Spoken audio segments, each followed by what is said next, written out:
Hello, hello, hello, everybody. Welcome to another Kick-Ass Career Conversation. It is Friday afternoon here if you're joining us live. It is Friday evening if you're across the pond, which is where our guest is coming from. I am Kim, and I'm joined by my co-host, Louise. That's me. Louise. Yeah, I kind of forgot her name there for a second, maybe. And, You wish. oh, I don't know if to be offended or not. And our lovely guest today is Caroline. And Caroline, you are joining us from where in the world? I am in Germany, although originally from the UK. Right. So generally speaking, when you say you're in Germany or you're from Germany right now, people probably are like, that's not a German accent. Exactly. Yeah. Very definitely. I could start speaking in German and confuse everyone, but we won't go there. Okay, fair. Although if you get like that tickles your fancy, go for it. We won't know what you're saying, but go for it. So we will tell the world a little bit more about you in just a second. But we want to start this conversation how we start every week.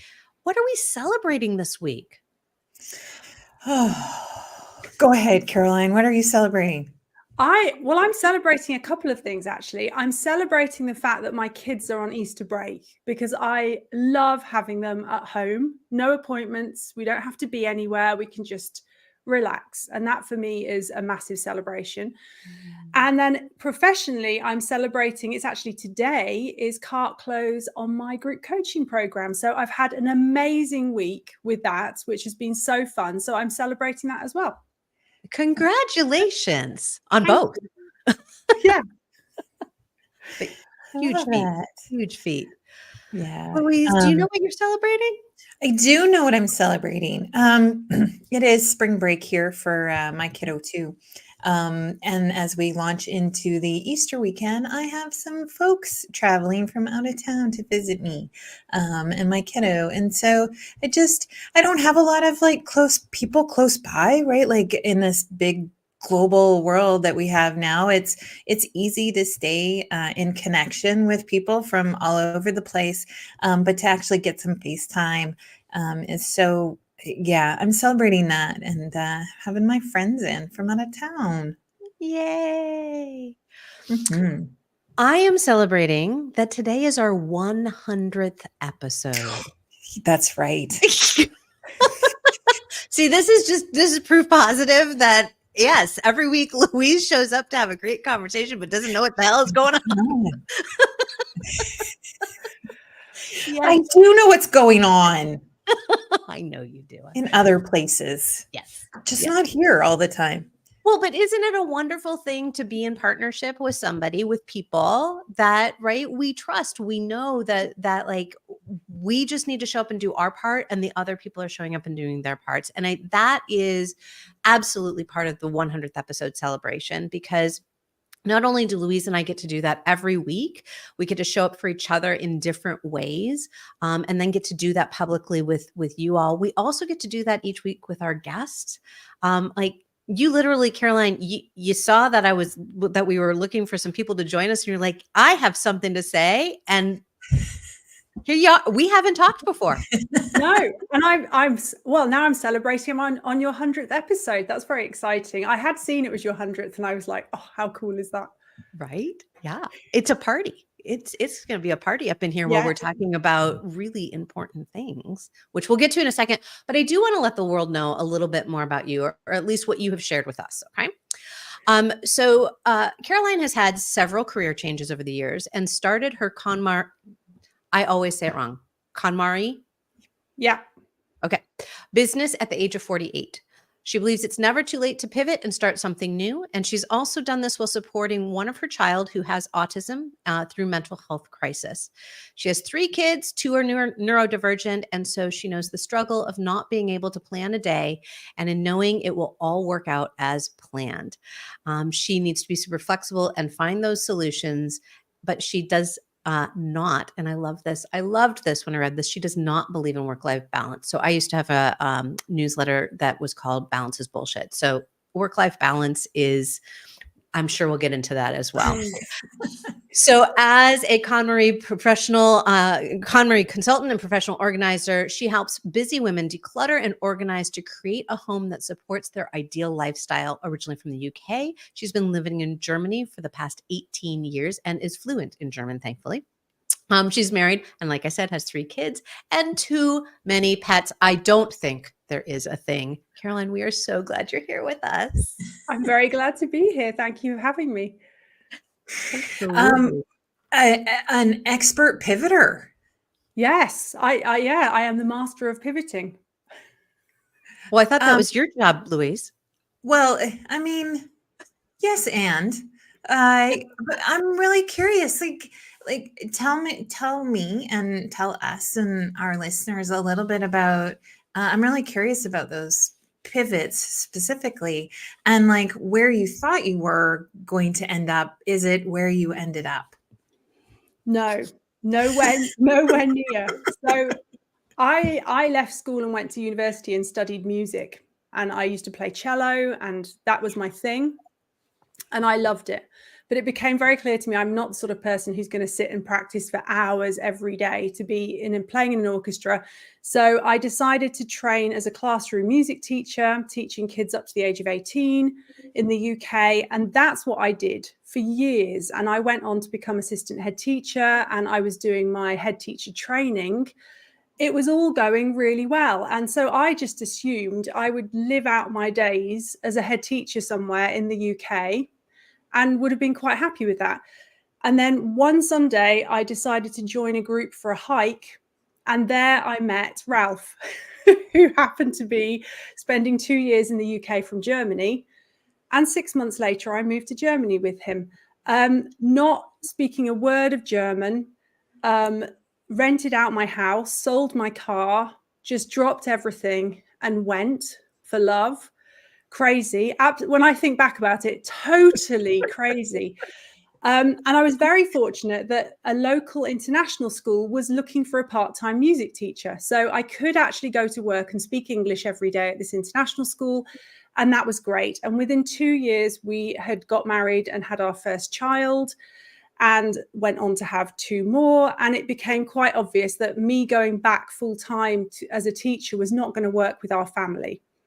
And so I decided to set up my own business doing fun classes for expat mums in my local area, doing music, English, not teaching English, but just giving them something to come along to and do in English, because I hadn't had that for my kids when they were little. And I'd really missed having that opportunity. And that grew, and it was great. And I loved it. And it was really popular. And one day I went along for some free business advice. And the lady said to me, do you really want, when you're 60, to still be sitting on the floor singing these same little kid songs? And I was like, yeah, it'll be fine. I'm going to love it. It'll be great. But it sowed this seed, and then COVID hit and I couldn't teach my classes. And I had become obsessed with the KonMari method in 2014. When I had applied the KonMari method in our home. My kids were tiny and I was so stressed and so overwhelmed, didn't have any family nearby. And I just was like permanently feeling stressed. And my sister had sent me a British Good Housekeeping through the post, and I was reading it one day and saw this article about this new book that had come out, The Life-Changing Magic of Tidying Up. And I got onto Amazon and ordered a copy. It arrived the next day, and the sort of rest is history. I started step by step applying the method to our home. It took me a year because I'd got all the kids around all the time. And I could just slowly feel myself getting calmer as I knew where things were in the house, and we had less, and it was just easier. And one day we were about to leave the house, and my then 4-year-old said to me, why are you a nicer mummy now? Oh, and I was like, whoa, okay, that's huge. Because before, getting out the house would have been a massive having a go at everyone, where's your coat? And and I was just calm, and we were just doing it. And she noticed that there was this change. So fast forward, and we're back to when COVID hit, and I happened to see online that you could train online to be a KonMari consultant. I didn't even know it was a thing. And I remember going for a walk with my husband and I said, I'm going to train as a KonMari consultant. And he was like, oh, here we go again, next pivot. Because my previous business, when I started it, teaching to these little kids, he used to refer to it as my hobby because, yes, that didn't go down well, believe me. So here was my next hobby that I was going to do. And I did the training and I fell in love with it. It was just amazing. So I continued running my other business parallel for the first year, and then I sold that on. And I've been full-time doing the KonMari thing since then, working online with people, working one-on-one in homes with people. It's grown and it's just amazing. I love it. And you just have your group program that just launched. Yeah, I have an online group program, which I launch twice a year that runs for 6 weeks. And I also have an online membership, which people can be in full time if they want to. And then I have a podcast as well. So it's sort of exploded. And the podcast I love, I'm really passionate about it. And in fact, one of the ladies that's in charge of all the KonMari consultants internationally, she had a chat with me the other week and she listens to it. And I said to her, can I have permission to put KonMari like in a tagline? And she said, no, because it's Caroline inspired. So I thought that was really cool. Yeah. She said, don't do it. It's your thing. Don't add the KonMari bit. So that was really, really nice to hear. I love that. I've been having so many conversations just this week, as a matter of fact, with amazing entrepreneurial women about owning our own stuff, right? That this is our stuff, that we do, putting our name on something of what we've created. We don't need permission. Mm-hmm. We get to own it for ourselves. Yeah. So I love that she gave you that gift. Beautiful. Yeah. Question for you, right? So today's topic is really about this idea of less is more and decluttering. And we added in this for your mental health because I think you really spoke to it is at that time when your then 4-year-old said, why are you a kinder mommy? Like, what was that shift for yourself from having all the stuff to being a kinder mommy? I used to really worry what other people thought if they came round to our home. And it was never bad, but I just had this, I guess, a pressure from society that if people come round, it should look like I'm in control of things. It should be tidied up. So if people were coming, it was this mad pick up piles of paper, stuff them in a drawer. We've all done it. Open the cupboard, push the toys in and close it again, so that when people come around, it looks like we've got it together. We're okay. But it meant I could never find anything because there were regularly people coming around, and the more I stuffed into drawers and then didn't get it out again after they went. I once spent a week looking for our family passports that I'd put in a safe place. I mean, but I didn't know where luckily I started looking a week before we went on holiday because my husband was having kittens about it. That was the sort of stress I was under, or we'd be about to leave the house and one of the kids would get a dirty nappy and I'd go to put a clean nappy on only to find the drawer was empty. Okay, but where have I put the new ones that I bought? Or buying more of stuff, forgetting that I already had that at home. And all this sort of, it just gets too much. And the main thing was really not being able to find things when I wanted them without it feeling stressful. When you get that sort of knot in your stomach of like, oh, I really need that piece of paper to go to this appointment. It's really important. And you're turning the house upside down looking for it. It was that sort of stress. And I was obviously reflecting that onto my kids in that because I was frustrated and overwhelmed, they were picking up on that. Even if I was trying to be calm with them, they hear it in your voice. They can tell by your facial expressions that you can say it any which way you like. Kids are not silly. They will read the signs, especially my child with autism. He knows exactly what's going on. So that's basically how it was affecting me. And then it started to be that I knew where everything was and I felt in control and I didn't feel like I was playing this game anymore of keeping house, which is, I didn't feel like a real adult before. I felt like I hadn't got it all. I felt like I was sort of, pulling the wool over everyone's eyes. They all think she's fine, but actually I knew I wasn't. And in fact, a very good friend who used to come over every Friday for dinner with her kids, they'd come for the whole afternoon. And she's recently heard me talking about this. And she said, I had no idea. No, I mean, I was hiding it from everyone, how overwhelmed I was feeling. So that really started to calm when I didn't have too many clothes in the house, which meant the laundry was more manageable, which meant I could open my closet in the morning and I knew everything was going to fit. I wasn't throwing things out looking for that top. You know, everything's there, organized. The kids had less clothes. I knew where the paperwork was. That's a huge one. And that's a huge one for a lot of my clients, not knowing where the papers are. Even if you don't realize it's bothering you, it's there in the back of your mind. It's in your subconscious that you haven't got control over everything. And that plays on your mental health. And it means that you can't do the things you want to do. And I remember once sitting on the floor of my living room playing with my kids, and I should have been present for them and I should have been enjoying it. But I was looking around the room thinking, I haven't really got time for this. There's a mess in here. I should be tidying up. And to be able to then really be present with them at all times and also have time for me to do things I wanted to do was huge. And it just sort of lifted this weight off me. So I think that's how it most impacted me.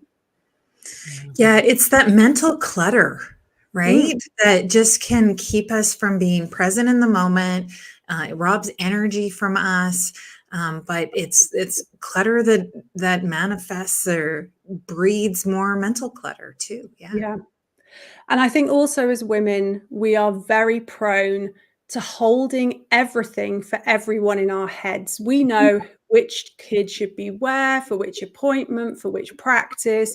We know who's got birthdays coming up, whatever side of the family they're on. We're the one that's buying presents and organizing it all and getting the kids, but it's everything. And then don't even start with Christmas and for you guys, Thanksgiving and stuff as well. So we're juggling all this in our heads.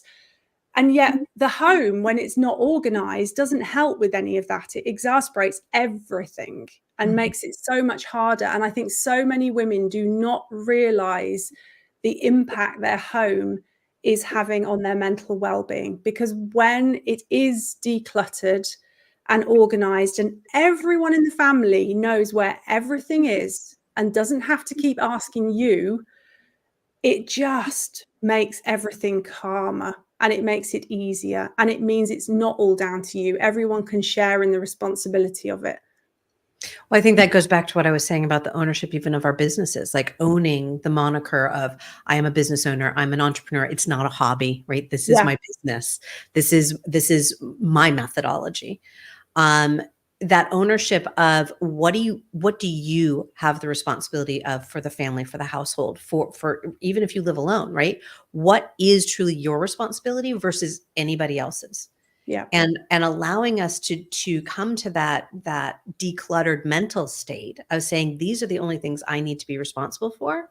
And so how can I streamline those and, right, give them all a place, give them all a home so that I know how to do this or what I need to do with this or where that thing is. That allows us to truly step into that place of ownership and say, no, if it's outside of this purview, I don't need to clutter my brain and my space with it. It's not mine. And yet it's so hard for us to do. Absolutely. And I think for so many entrepreneurs, we work from home. And then our homes become a distraction from what we are actually wanting to do. It's like, oh, I'm here, but actually there's something going on in the living room that really needed sorting out, or the washing needs doing, or whatever it happens to be. If your environment is cluttered and disorganized, it distracts you from your business as well. 100%. Yeah. Absolutely. All right. So tell our listeners a little bit about KonMari and kind of like this whole, just in case you live in a shoebox. And I was going to say, just in case you don't know anything about it.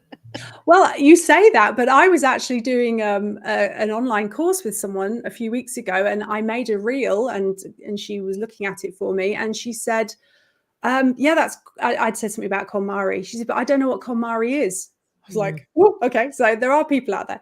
So the KonMari method was invented by Marie Kondo, who is a Japanese lady who now lives in the US.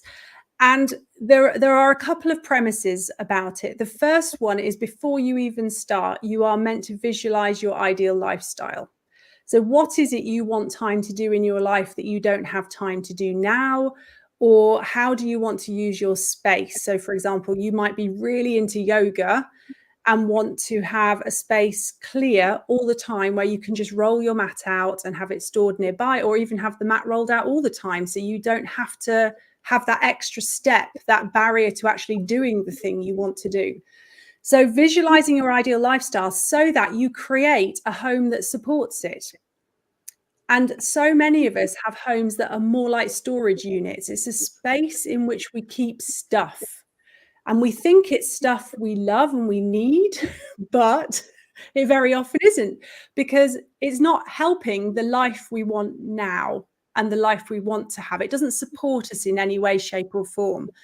So the first thing is visualizing your ideal lifestyle. And then the second thing, which is so different to the way most people tidy, is you declutter and organize by category, not by room. So I wouldn't just go in and do the living room, for example, because when you do that, the danger is usually within a couple of days, give it a week, it's back to how it was, because you haven't given those particular items that you've taken out of there when you tidied up a specific place that they live in. So they wander back in again and you're back to square one. So we start with clothes, then we do books, then we do papers, then we do komono, not kimono, komono, which is miscellaneous. So your bathroom, kitchen, basement, garage, whatever. Craft materials, if you're into crafting, anything like that. And then finally, last, you do sentimental items, because they are so hard to make decisions about. And by the time you've practiced on all the other categories, it makes the sentimental stuff much easier. So if you're doing clothes and you find a t-shirt from when you were at university, sentimental, you're never going to wear it again, but you're not sure, should I keep it, shouldn't I? At that point, put it in a box of sentimental things. When you do books, the same. If you find a book that's sentimental, put it in the box. And then at the end, you can go through all the sentimental items and make decisions about those. So that's the real sort of crux of it, and why it works. Because yes, it's a little chaotic as you go through, because you're going by category, but it means that once you've done a category, you organize it by putting everything from that category in a home. It has a cupboard or a drawer where it goes back to, which means everyone in the family knows that's where everything for wrapping a present lives. Everything. You know, we've got a pair of scissors now, we've got tape as well. If you need to wrap a present, there you go. And all Christmas decorations have a very clear place, and that's where they go back to. But we've joy checked, we've gone through and said, okay, is this item supporting the ideal lifestyle we want? Do we need to keep it? Does it spark joy for me? Marie Kondo says, i.e., does it make you happy?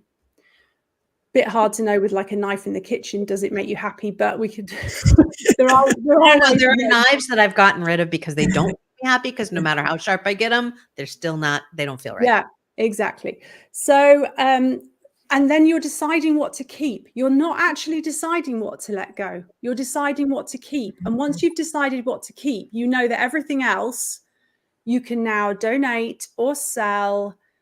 You know, it can leave the home, because you've decided what it is you need in your life and what would support you.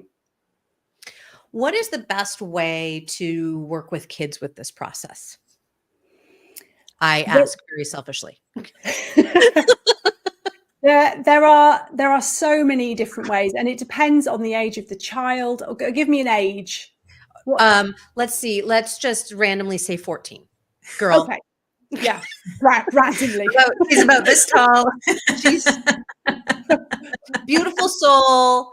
Really hard to let go of things. And we are getting ready for another international move. So, you know, no problems. Yeah, no problems at all. So with older children, kids, it's always a good idea to get them to visualize their ideal bedroom. Like, what would their space be like? What do they want to do in there? When they have friends over, what feel do they want it to have? And suddenly, having mountains of soft toys or Legos still standing on the side, or whatever remnants they have from their younger childhood, It's been in suddenly her looks room. less appealing than it did before. So I always work at visualizing their ideal lifestyle. And I did this recently with a tween. Went back later then to work with mum on something. She said, you have to come and see her room. And she had visualized she wanted a table with her makeup and they'd done all this. Her room was immaculate and it was exactly as she'd visualized it. It was so nice to see. And she got like a really nice cuddly corner with some big cushions so she could sit and read and chill with her friends, and everything that she'd thought of. And even like, you can get them thinking about colors, what colors inspire them, how do you want to feel? It comes more, and for us as adults as well, how do you want to feel? And as the kids get younger, it gets harder because if you ask a 4-year-old, do you love this? Do you still need it? They'll say yes to everything. I can promise you, they say yes to everything. But for older kids around the age 14, for them to understand that if it doesn't spark joy for them anymore, it is going to for another child who perhaps isn't as well off. We can donate. Mm-hmm.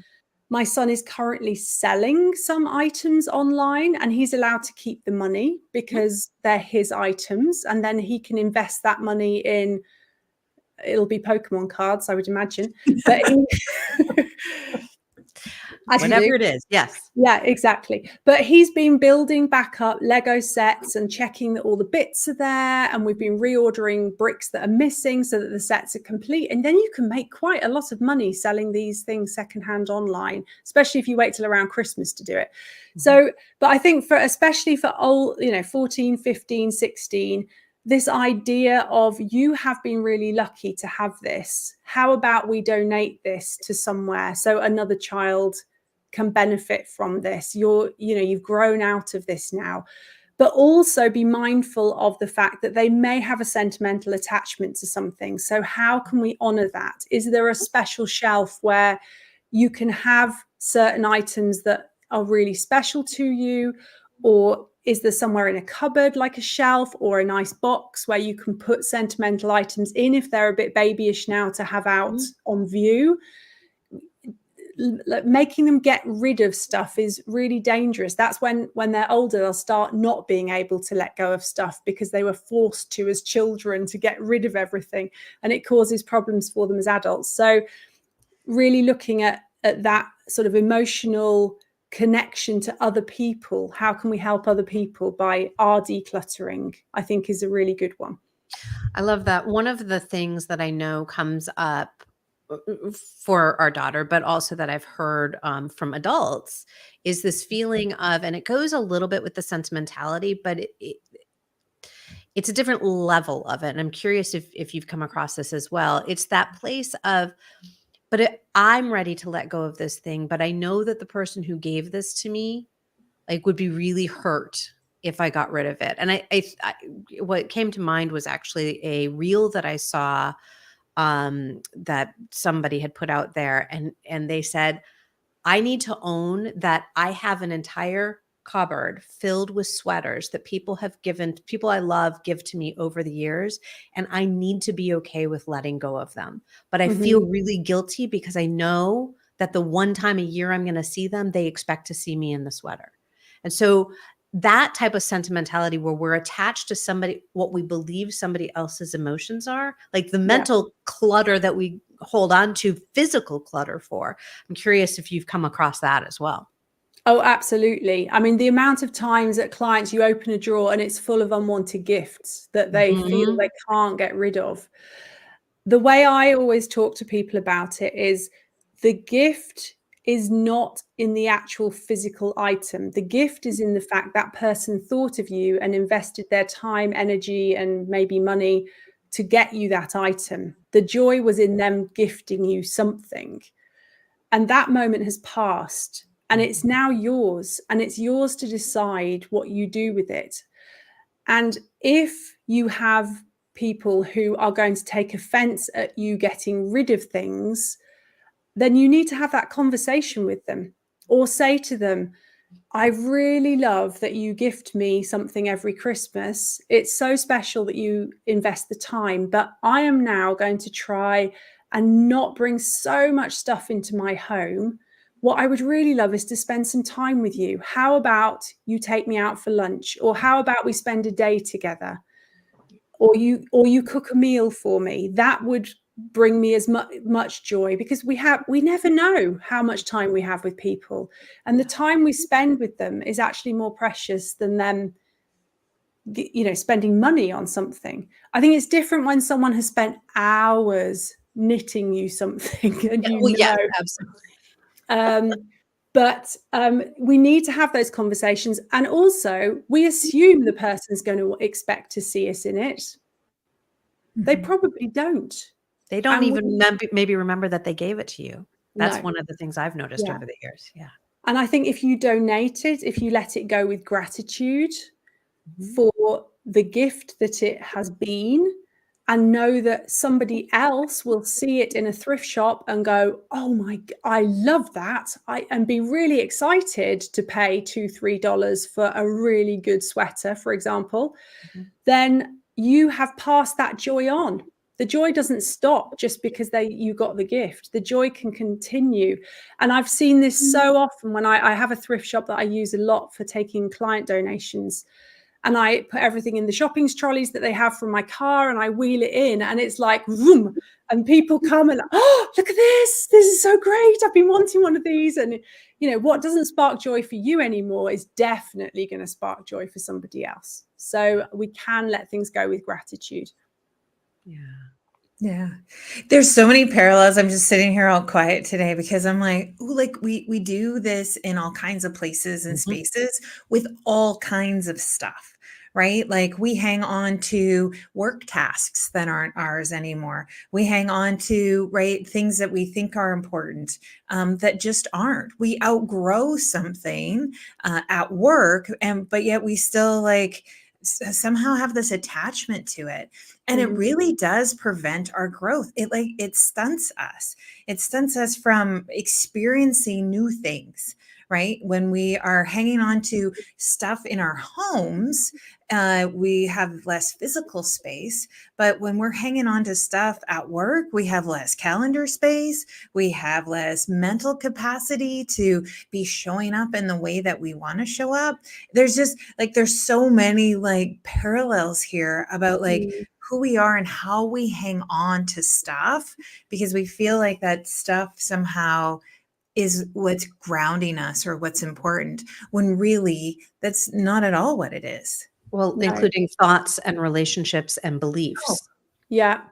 I mean, I know, having gone through the KonMari process those 10 years ago and done my home, I then started realizing, you know, my calendar needs decluttering. My relationships need decluttering. I had a few friends that I decided really didn't need to be such close friends, that it wasn't supporting me and my lifestyle as I wanted to have it. It affects everything. And as you say, your business as well. I think this is why I did this massive pivot, because it was as if I was like hanging on to this idea, I have to be a teacher. I wasn't a teacher in a school anymore, but I set up a business teaching. And if I hadn't had the courage to make that change, I wouldn't have realized that, you know, this is what sparks joy for me at this point in my life.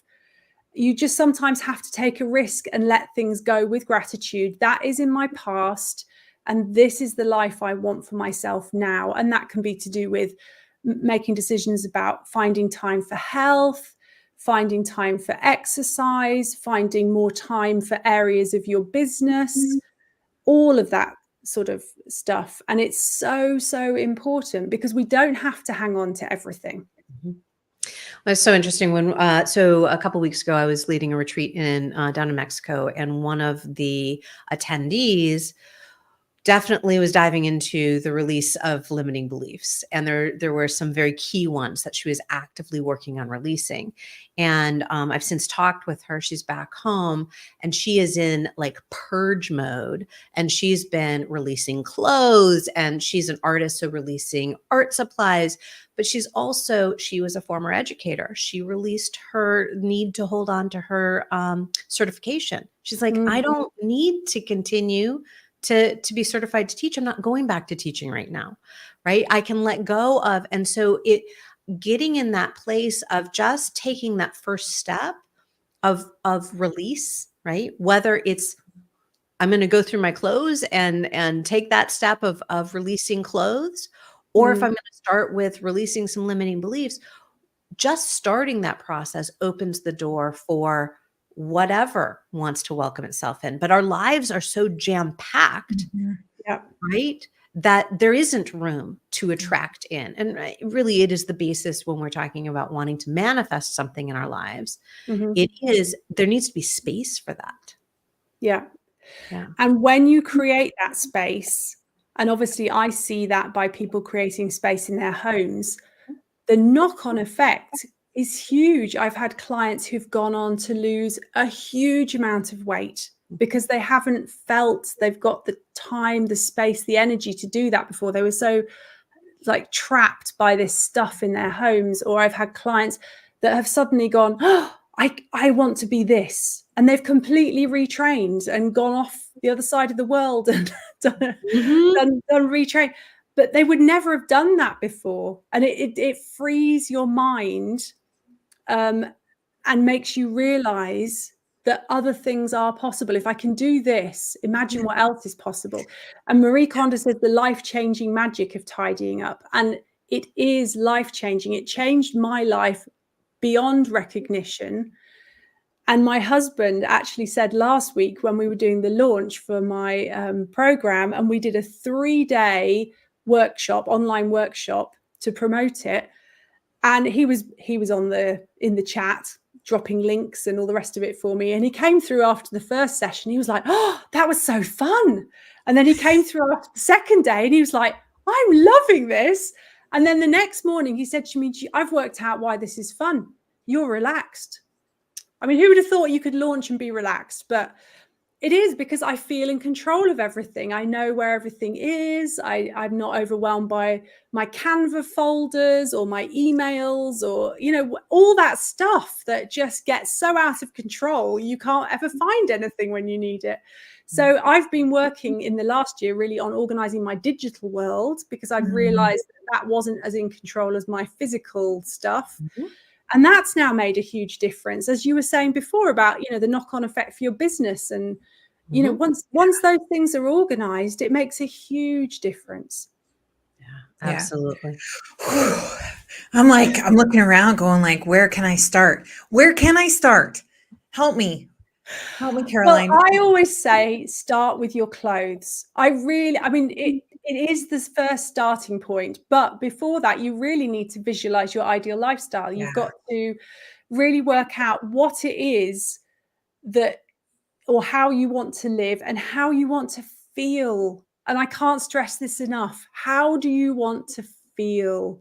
When you walk in your front door, how do you want to feel? Not because a kid's left their bag there and the coat and the shoes and then you walk into the kitchen and you can't start cooking because you've got to clear up what was there before, all this sort of stuff. How do you want to feel as you move through your home? How do you want to feel when you get up in the morning?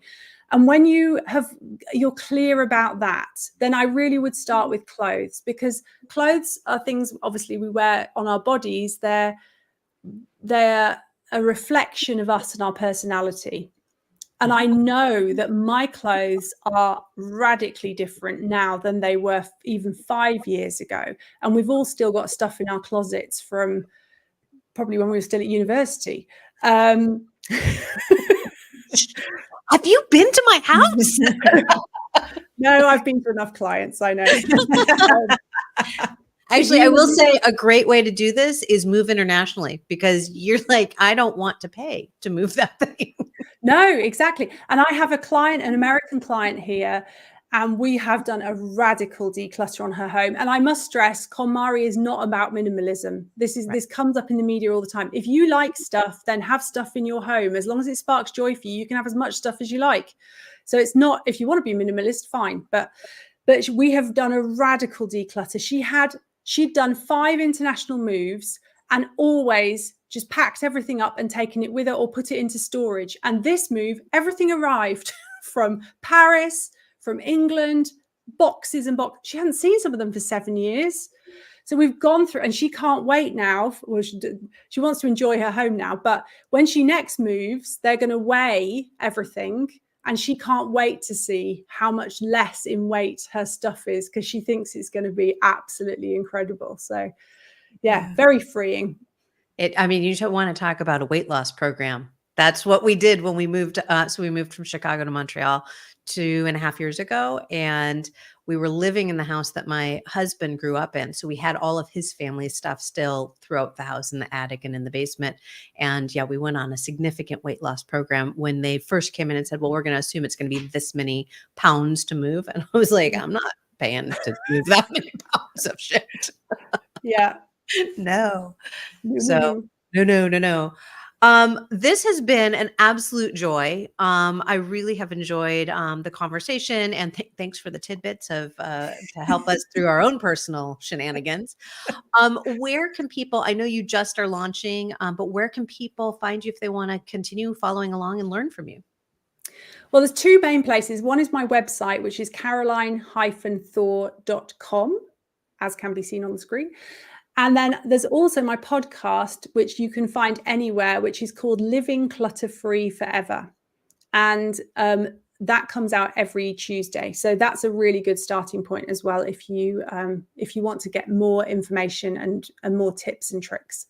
Beautiful. And for those of you, new subscriber right here. there we go. Yeah, cool. And for those of you who did not see the things on the screen, we will go ahead and have all of this information in the show notes so that people can easily click and find you in the world. Louise, what do we have going on in the world? We always have some great things happening. You can find out more at kickasscareer.com. So tune in there and you can see our events and also link to our new Inspire-Eyes network from our website. So you are able to check that out. We have Micro Habits coming up on April 4th at 12 Central, 1 Eastern, or fill in the blank wherever you are. And then next week, Aligning Passions with Profession with Laura Mickler. So that's going to be another great conversation. Love it, love it, love it. If you've loved this episode, please subscribe, like, however you've listened. The more you do that, the more the world hears our episodes too. So thank you for that. Caroline, thank you. You've planted some amazing seeds with me today and got me really thinking about it's that mental clutter that's really, really kind of come to my attention, I think, and what in my environment is causing me distraction. With my friends coming for the weekend from out of town, I did exactly what you said, right? Like, do not look behind my couch. So it's I think maybe it's time to have another look, and starting with that visualization I think is key. So thank you for that tip. You're very welcome. Thank you. Yeah. So any last thoughts before we sign off for today? Want to make sure that we get in those last little golden nuggets of wisdom. I think my biggest takeaway is this idea that it doesn't just have to be stuff. It permeates into every area of our life, that we can improve our organization, whether it's in work, relationships, home, so that life runs more smoothly and we feel more in control and calmer. Yeah. I love that. Yeah. For me, it's the going back to the feeling. So much of the work that I do with my clients, with my entrepreneurs, even though we're talking about business a lot of the time, it's the feelings. What do you want to feel? What do you want to experience? And how do you want to be experiencing your life, your business, your connection with your business and the people that are connected to it? So that feeling part of it is so key. So thank you for bringing that to the forefront for all of us to learn from. Absolutely. Yeah. Lovely. Thanks for this conversation. Thanks for joining us this evening. My husband just put a note over on YouTube, by the way. He'll start pulling the boxes out from the crawl space tomorrow. So you have another dedicated individual in the world. Fantastic. Caroline, thank you again. And thank you everyone for joining us, whether you joined us live or caught the replay in any of the places you can find us. We look forward to seeing you back here, same bat time, same bat channel next week. Absolutely. Thank you so much. Bye for now. Take care. Bye.